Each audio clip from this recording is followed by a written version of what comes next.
Meus irmãos, que Jesus nos dê a sua paz.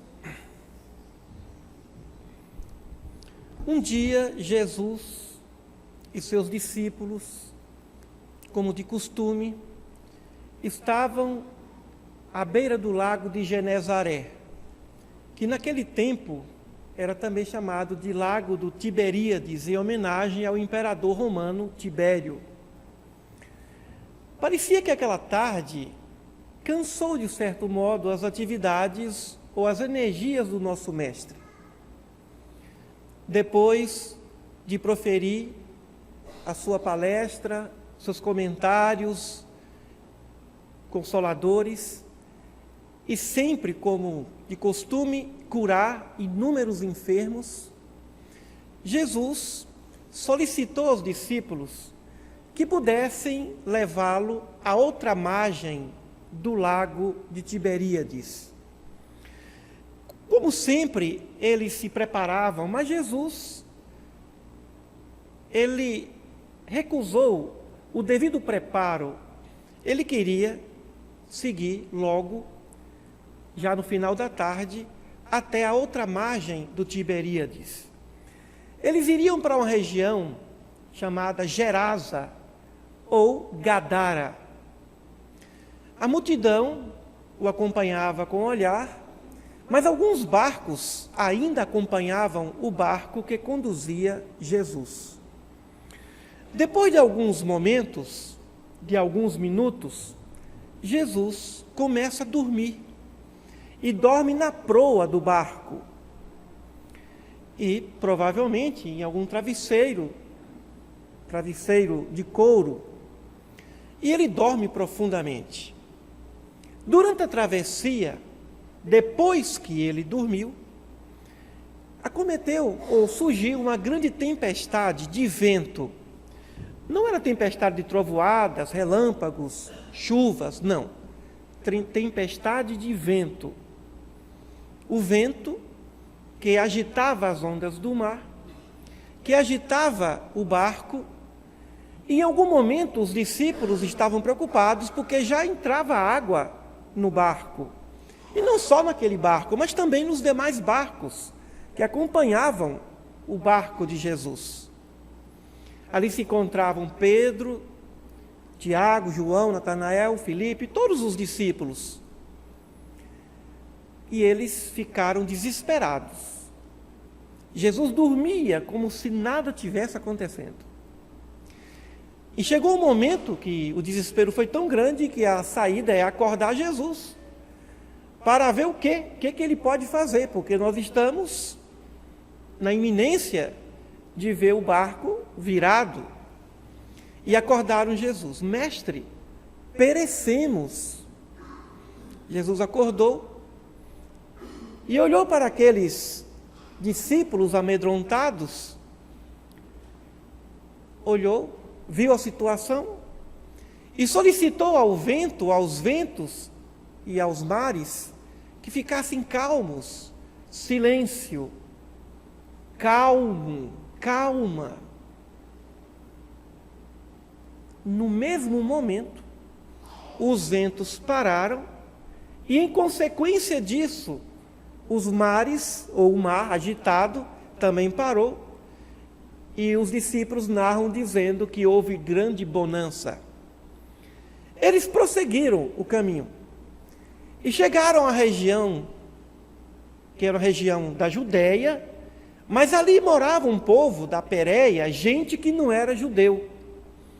Naquele tempo, os judeus não comiam carne de porco. E naquela região, a carne de porco era muito bem-vinda, principalmente aos romanos. Os romanos gostavam da carne de porco. E aquela região criava grandes rebanhos de porcos. E chegando lá, apresentaram a Jesus 2 irmãos possessos, que viviam dia e noite entre sepulcros e cemitérios, indivíduos que nenhum tipo de recurso, nenhum tipo de tratamento pôde curá-los. e apresentaram esses indivíduos a Jesus. E Jesus foi recebido por esses espíritos que falavam por meio desses indivíduos, evidentemente que médiuns, possessos, sofrendo de uma obsessão atroz, espíritos vampiros que se alimentavam das energias vitais, do sangue de suas vítimas. E eles questionaram a presença de Jesus naquele lugar, naquela região distante. Jesus, Filho do Altíssimo, chamaram Jesus pelo nome, questionando por que ele estaria ali. Não se tratava da sua missão curar aquele indivíduo. Reconheceram a autoridade de Jesus e chamou o mestre pelo próprio nome. Jesus perguntou então o nome deles. Quem é você? Qual o seu nome? E não veio a resposta de um nome de uma pessoa, mas nós somos legião. O meu nome é legião porque nós somos muitos. Naquele momento, Jesus solicitou que se afastasse dali. E houve uma negociação.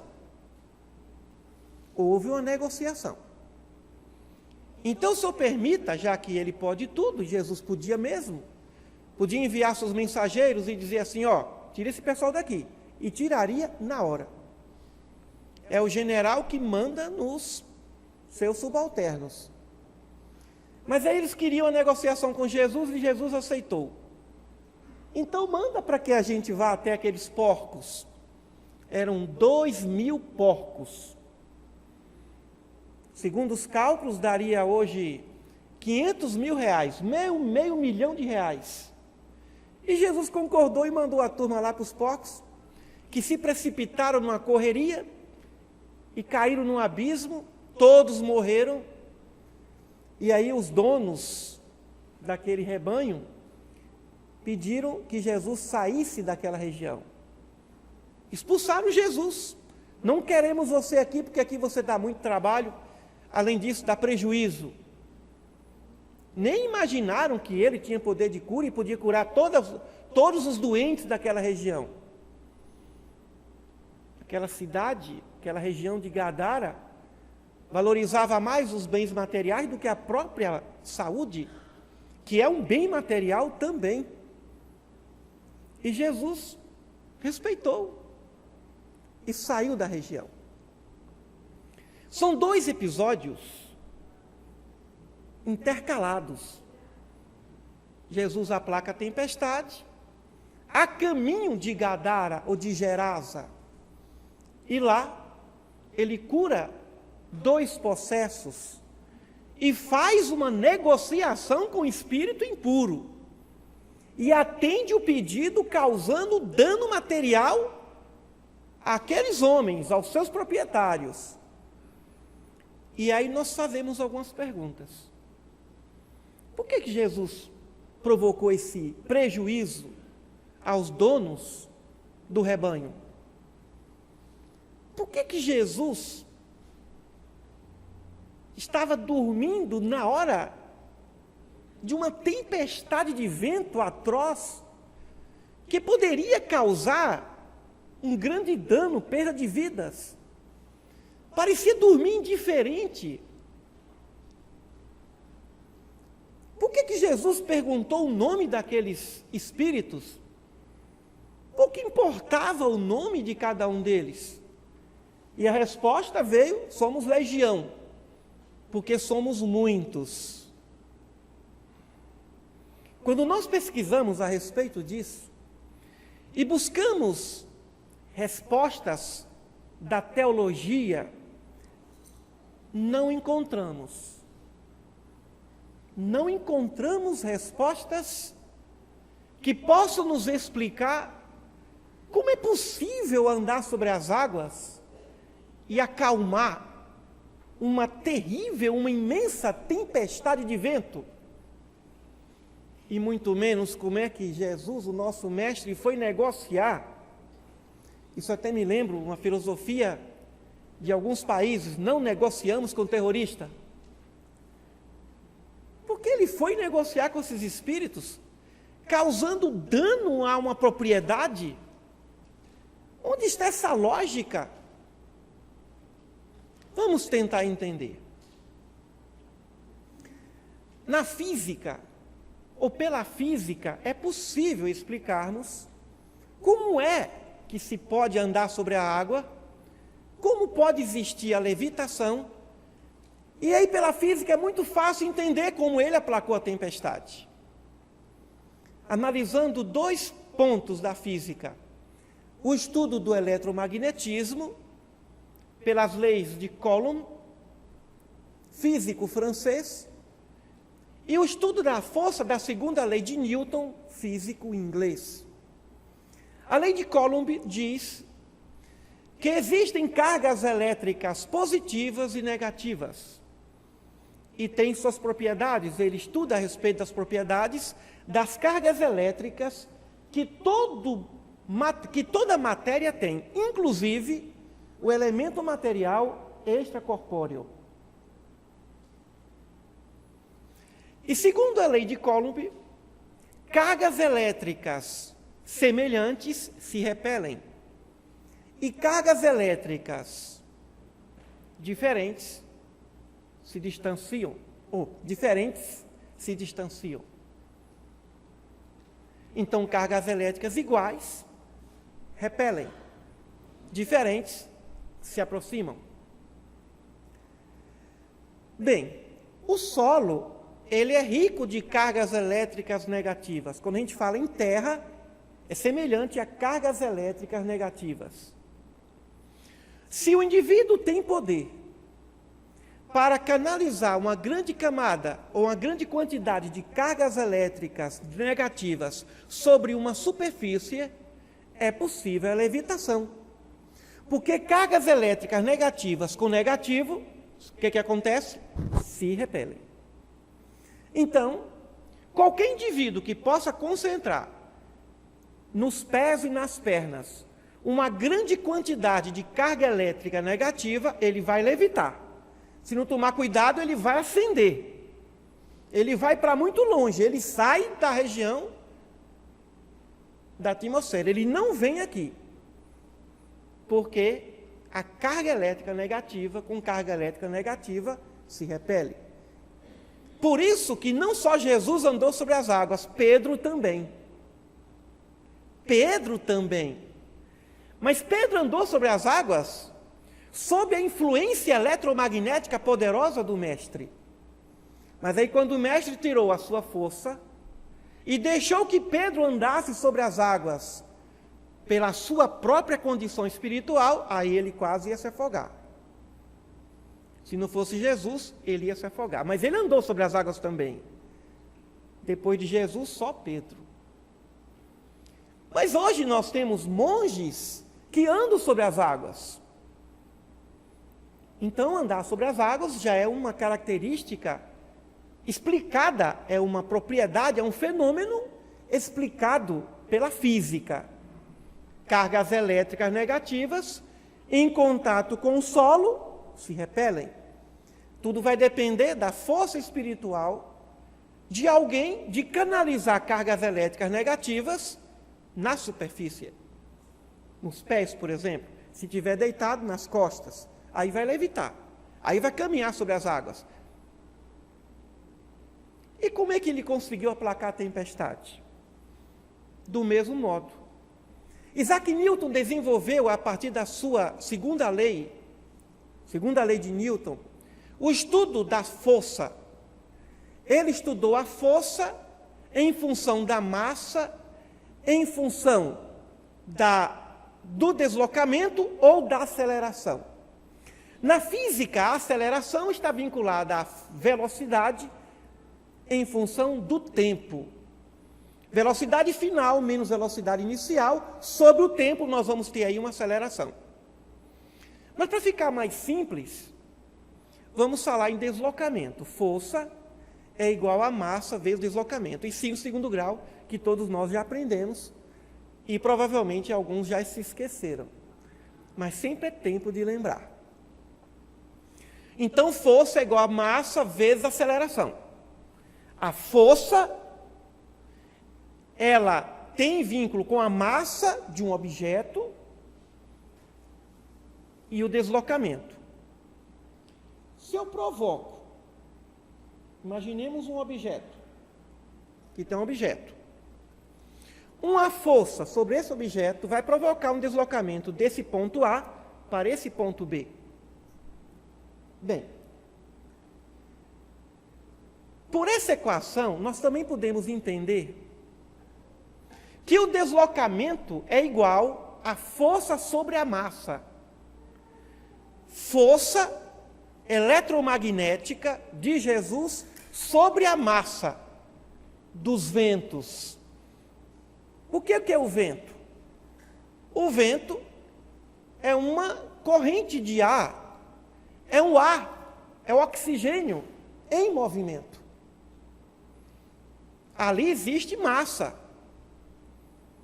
Como é que se para essa massa de vento? Com a força. Que força? Força eletromagnética para atingir as cargas elétricas negativas ou positivas daquela massa de vento. Então, Jesus tinha poder eletromagnético, tinha poder para, através da sua força espiritual eletromagnética, para conduzir aquele vento para onde ele desejasse. Então, ele levantou os braços. O Evangelho não disse ele levantou os braços. Ele poderia ter feito aquilo sem levantar os braços, mas provavelmente ele levantou os braços. E disse, silêncio, quieto. Naquele momento, a força eletromagnética daquele ser superior, puríssimo, neutralizou as cargas elétricas do vento.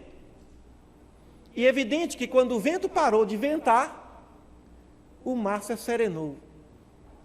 Porque o que agitava as ondas do mar? Os ventos. O estudo da força de Newton, porque deslocamento é igual a força sobre massa. O deslocamento daquela massa de ar foi diretamente proporcional à força e inversamente proporcional à massa. Força sobre massa vai provocar deslocamento. Força sobre massa vai provocar deslocamento. Força eletromagnética, oriunda de uma força espiritual, poderosa, manipuladora de todas as forças físicas. A física a serviço, a ciência a serviço da teologia, da religião. Então vamos unir a física, as leis da física, as leis da química e as leis da biologia podem explicar, ainda que de maneira superficial, todos os fenômenos do Evangelho, sem exceção. Todos os fenômenos do Evangelho. Agora, não sabemos se foi a carga elétrica negativa canalizada que fez Jesus caminhar sobre as águas, mas a física está aí para explicar. Não sabemos como é que foi, se Jesus mandou os espíritos. Acalma esses ventos aí. Claro que a física também explica que é possível uma força atuando sobre massa de vento fazer com que aquela massa de vento vá para onde essa força determinar. A física explica. Se foi essa realmente a causa, não sabemos, mas está aí a física para explicar. Sem mistérios. E tudo está na força espiritual, na evolução espiritual de cada um. Então já resolvemos o problema da tempestade. Agora vem outro problema que é pior, que é o problema que atinge o bolso. O prejuízo que Jesus causou aos donos dos porcos. Claro que poder ele tinha para tirar qualquer espírito, já falou isso. Mas ele negociou. Ele atendeu o pedido. Ele atendeu o pedido de uma legião, mas não atendeu o pedido daquele que o curou e que disse: Senhor, deixa eu te seguir. Ele falou: não, fica aqui. Vai para a família e fica aqui. E aí vem a pergunta: por que Jesus negociou com aqueles espíritos? É evidente que nós vamos procurar e não vamos encontrar resposta, mas a razão e o bom senso, estudando a natureza de Jesus, vai nos dar uma resposta satisfatória. Jesus tinha uma particularidade. E aí, nós vamos ficar perplexos. Quando Jesus era bem tratado, ele tratava bem também. Quando alguém o desrespeitava, não ficava sem resposta. Não no sentido de vingança, não no sentido de humilhação, mas para ensinar o indivíduo a ter, no mínimo, educação. Afinal de contas, ele foi um mestre. O que acontece é que aqueles espíritos receberam Jesus com respeito. E uma das condições para se receber com respeito a alguém é chamando esse alguém pelo nome, Jesus, e ainda o título, Filho do Altíssimo, poderoso. Reconheceu a autoridade de Jesus, que veio de longe, que atravessou um lago, que passou por tempestade. E aí alguém fala: mas por que Jesus deixou chegar naquela condição da tempestade, voltando da tempestade? E por que Jesus chamou os discípulos lá na tempestade homens de pequena fé? Chamou de medrosos, porque tem mais, e incrédulos, ó homens de pequena fé. Depois que ele acalmou a tempestade, os discípulos disseram assim: que homem é esse que até os ventos e os mares lhe obedecem? Quando Jesus chamou aquele pessoal de incrédulo, os seus discípulos, e de medrosos, é porque ele queria que eles acreditassem nele. No barco que eu estou, esse barco não afunda. No barco que eu estou, esse barco não vai afundar. E se afundar, ele fazia todo mundo andar sobre as águas. Pronto. Por que Jesus chamou os discípulos de medrosos e de incrédulos? Porque não acreditaram nele. Jesus estava dormindo, mas não estava morto. Jesus estava dormindo, mas o espírito estava fora do corpo, em desdobramento espiritual, tendo consciência de tudo. Às vezes eu chego até a pensar que, graças a esse desprendimento, a natureza reagiu, comemorando aquele poder espiritual livre sobre o lago de Genezaré. No barco que Jesus está, ninguém morre. No barco que Jesus está, não tem naufrágio. Então acredita em mim, mesmo eu dormindo. Confia em mim, mesmo eu dormindo, porque eu não estou invigilante. Quem está no barco sou eu, homens de pequena fé. É como a nossa encarnação. Nós estamos no barco. Esse barco aqui é de Jesus. Não é de Buda, não é de Krishna, não é de Sócrates. Esse barco que se chama planeta Terra foi feito por ele, pescador de homens. E não pensemos que pelo fato de não vermos Jesus, de não conversarmos com ele, que ele está indiferente nesse barco. Então as nossas tempestades íntimas, sociais, familiares, naturais, próprias da evolução, não podem nos levar ao medo, mas precisamos dizer: Senhor, perecemos, mas eu não quero te incomodar. Mas me dê força para suportar essa tempestade. Jesus chamou aqueles discípulos de medrosos e de incrédulos, porque imaginaram que Jesus, dormindo, ia permitir que aquela embarcação afundasse. Por isso que ele chamou a atenção. Foi um desrespeito perante ele. Coisa que não aconteceu com a legião. A legião já veio com respeito. Ó Jesus, Filho do Altíssimo, deixa eu continuar com a minha saga aqui de perseguição espiritual. Chamou com respeito. E ainda, esse grupo tinha senso de humildade. Quando Jesus falou assim: quem é você? Qual é o seu nome? Já que você me chamou pelo meu nome, quem é você? E aí, provavelmente o chefe da legião não quis dizer eu sou o cara, não. O meu nome é Legião, porque nós somos muitos. Duas virtudes: humildade ou medo, e senso de equipe. Aqui, um por todos, todos por um. Aqui ninguém tem nome. O meu nome é Legião. O meu nome é equipe. Olha o exemplo dessa legião. O trabalho em equipe, quando é eficaz, é capaz até de matar o outro. 3 virtudes da legião: respeito à autoridade espiritual de Jesus,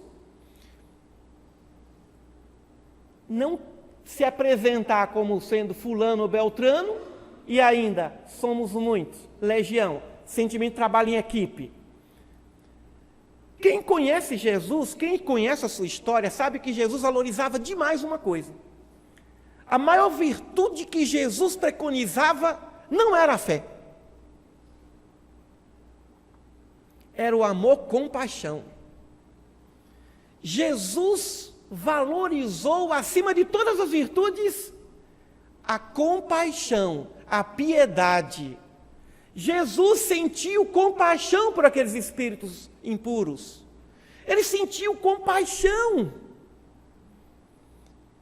Ele sentiu amor. Por isso ele atendeu o pedido. Então deixa eu ir para aqueles porcos. Ide.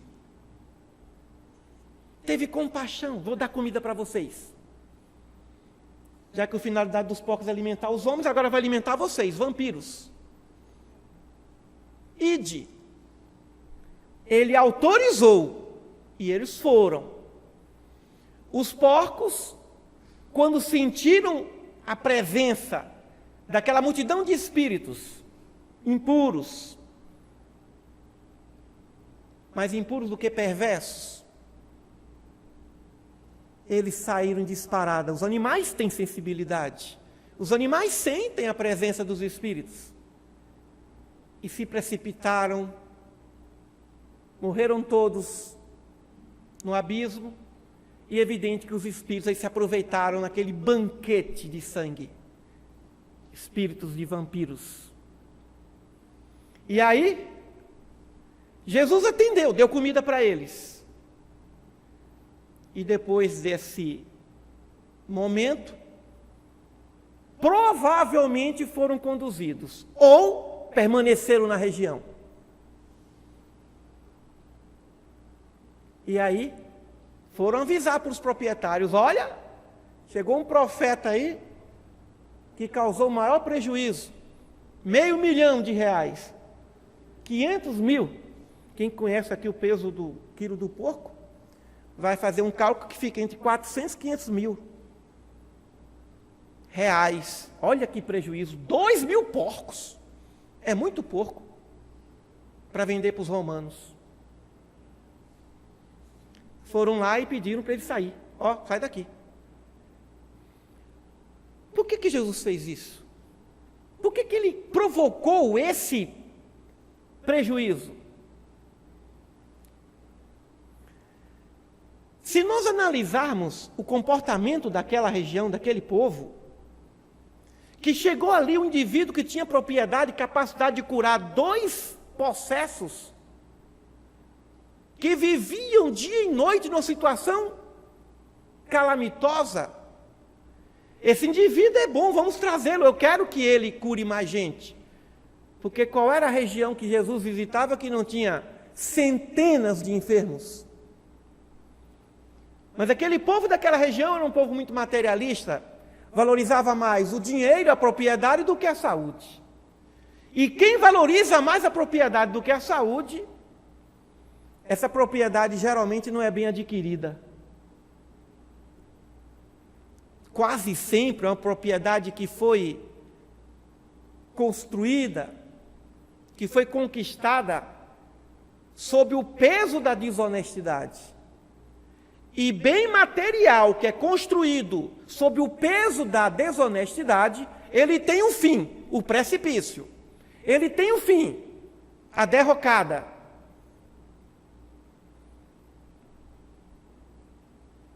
E aí, como Jesus conhecia a realidade daquela comunidade, também ele sabia que aquela vara de porcos era um patrimônio, ou foi um patrimônio mal adquirido. Porque quando Jesus agia, ele não agia por uma única razão. Ele agia pelo menos por 3 razões. Naquele caso, ele agiu pela compaixão, primeira razão. Segunda razão, social, para despertar aquele povo para a realidade espiritual. E a terceira razão é dar à propriedade desonesta o fim que lhe é natural. Porque se aquela vara de porcos tivesse sido adquirida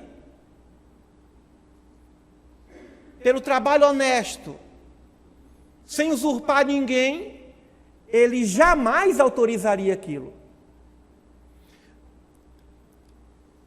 Porque senão Jesus seria uma espécie de Robin Hood, tira do rico e dá para o pobre, não é isso? Autorizaria assalto a banco, por exemplo, apologia do crime. Mas não foi isso. E como ele não mandou matar porco para servir legião, ele deixou que a legião se aproximasse. Tudo estava no plano espiritual. E no plano espiritual não dá para levar o indivíduo a um tribunal e acusá-lo de dano material. Jesus não foi julgado e condenado por aquela civilização porque ninguém tinha provas. Jesus jamais autorizaria a matança de animais para servir espírito impuro. Mas ele sabia da consequência da aproximação daquela legião àquela vara. Ele sabia da consequência. Ele sabia tudo. Mas deixou. Combinação perfeita. Combinação perfeita. Compaixão, lição social para aquela comunidade materialista e desonesta, e destruição do patrimônio desonesto. Aí se explica por que ele negociou e por que ele permitiu ide aos porcos.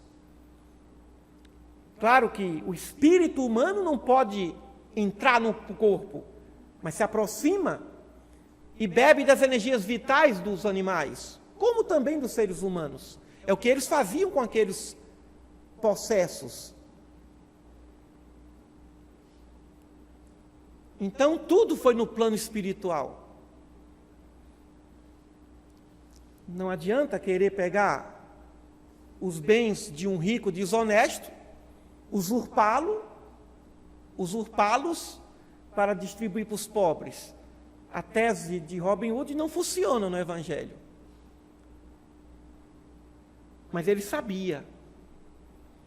E aí temos que tomar muito cuidado com os nossos patrimônios mal adquiridos, lucros exorbitantes, ganhar sem trabalhar, sem produzir, ficar na preguiça, na ociosidade, deixando que o outro trabalhe para ele ganhar o dinheiro. Corrupção. O fim é esse. Precipício. Uma coisa atraindo outra. sob a autorização das leis divinas. E Jesus não fez nada sem autorização das leis do nosso Pai. Vara de porcos, bem material, desonesto. Espíritos, embora imperfeitos e impuros, respeitosos. Sociedade materialista, preferiu expulsar um profeta que curava a todos, a catá-lo, valorizaram mais o bem material do que o poder espiritual merecido. A lição estava lá. Mas aí Jesus não quis o discípulo, aquele que foi curado por ele. E aí, ele pede para que aquele ex-possesso fique na região. Ali deixou um discípulo fervoroso. Ali deixou uma luz. O próprio que foi curado, que voltou para a sua família. E ele, somente ele, poderia ali contagiar. Poderia ali influenciar aquela sociedade materialista. Ele completou a sua missão nas terras de Gadara ou de Gerasa. É aí que nós aprendemos uma coisa com Jesus, mas também aprendemos algumas coisas com a legião. Aprendemos que mesmo diante da nossa inferioridade, precisamos respeitar os espíritos superiores. Até nas nossas orações. Como é que oramos? Senhor, faça isso. Senhor, faça aquilo. Senhor, faça aquilo outro. E o Senhor vira escravo das nossas vontades. Não é melhor dizermos, Senhor, que tire de mim as melhores energias e que conduza a fulano, a Beltrano, que está doente. Senhor, faça com que as minhas melhores energias de paz, de alegria, de amor, de compaixão, alcancem essas pessoas.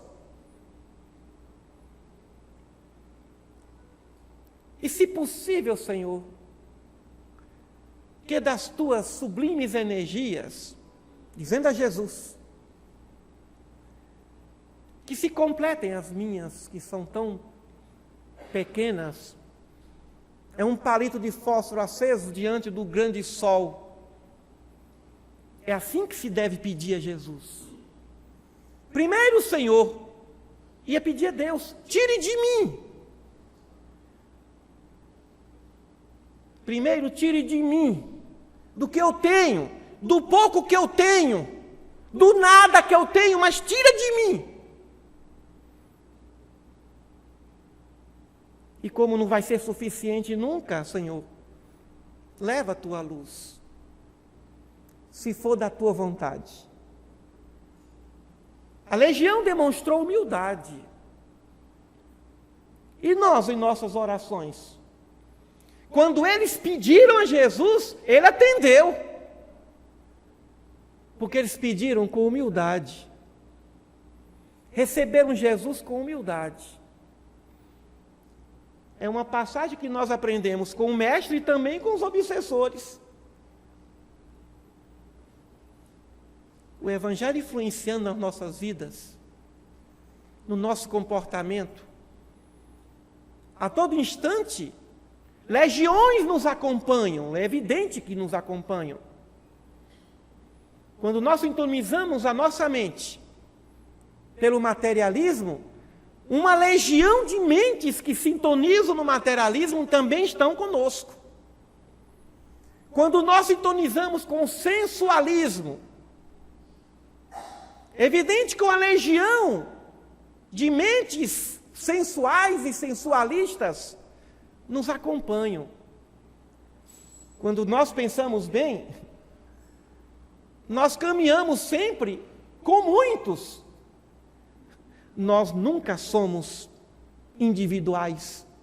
Apesar de sermos individualidades espirituais, nunca estamos sozinhos. Nesse exato momento que pensamos no Evangelho, quem somos? Somos legião dos que pensam no Evangelho, dos que estudam o Evangelho, nos que se preocupam com as coisas espirituais. Qual o seu nome? Legião do bem. Legião da caridade. Legião do amor. Nunca vamos estar sozinhos nesse universo. Qual o nosso nome? Legião. Aí vamos escolher com qual legião que nós queremos andar, com qual sintonia nós queremos se estabelecer. Do bem, do materialismo, da criminalidade, da ilicitude. Qual é o teu nome? Legião. E aí? Legião de que natureza? De cristãos, do bem. Porque quando eu penso, eu estou sintonizado com uma cadeia quase infinita de mentes que pensam como eu penso, no nível intelectual e moral no qual eu me encontro. Ninguém pensa sozinho. Quando o indivíduo pensa, ele já estabeleceu conexão com todas as mentes, encarnadas e desencarnadas. Somos legiões.